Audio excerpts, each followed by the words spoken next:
gens qui vont mal n'osent pas aller vers les soins. Bonjour, c'est Émilie de Café Cosette. Aujourd'hui, je voulais vous parler de cette un petit peu de ces fausses croyances sur tout ce qui était ce qui touche à la psychiatrie, tout ce qui touche les psychologues.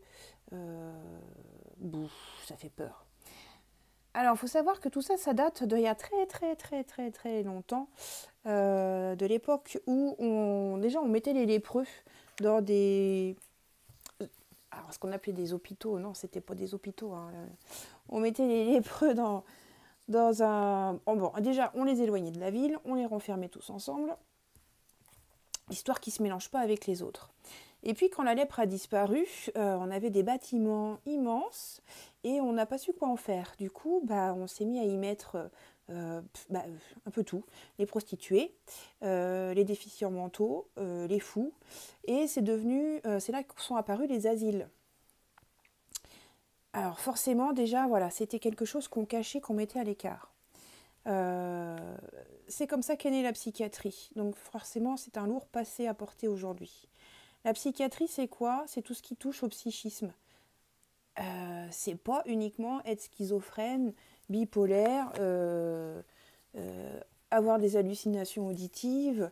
La psychiatrie, c'est tout ce qui touche à la psyché, au fonctionnement de la pensée, à l'humeur. Donc c'est vraiment plus large en fait.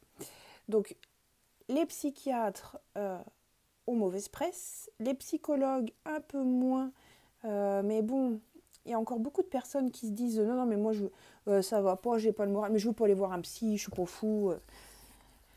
L'erreur. Bon, de toute façon, en même temps maintenant, les psychiatres, il y en a pas assez. Quand vous en trouvez un, il vous prend 6 mois après, et quand il veut bien vous prendre, il vous prend une consultation à 100 € remboursée 45.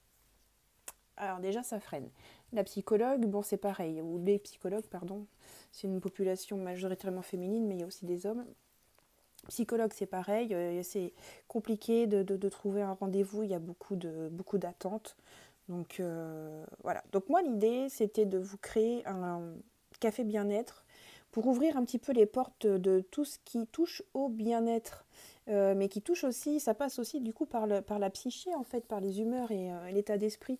Donc voilà, c'est aussi pour ça que je me suis formée en tant que conseillère personnelle, coach entre guillemets, et praticienne en PNL. C'était pour pouvoir vous apporter du soutien, faire aussi un point avec vos difficultés, vos besoins, parce que peut-être que je vous conseillerais de prendre un rendez-vous avec un psychothérapeute, parce qu'il y a des choses profondes en vous qu'il faut travailler.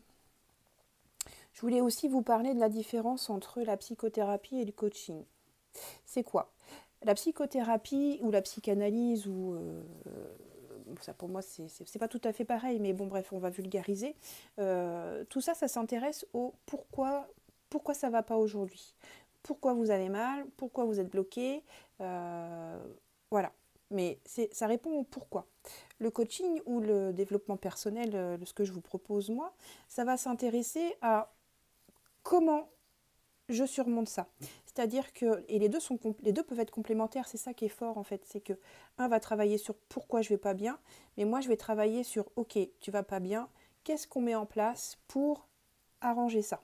Donc en fait, moi je vais vers l'avenir. Et les deux sont complètement différents, peuvent être complémentaires, c'est ça qui est... Et même, c'est encore plus puissant en fait. Donc voilà. Voilà pour moi ce que c'est la différence entre le coaching et la psychothérapie.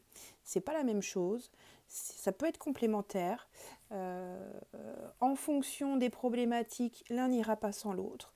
Mais peut-être que le coaching sera suffisant pour amorcer des changements et vous permettre de vous sentir mieux dans votre vie en fait. Voilà. Et je vous dis à très bientôt pour la suite.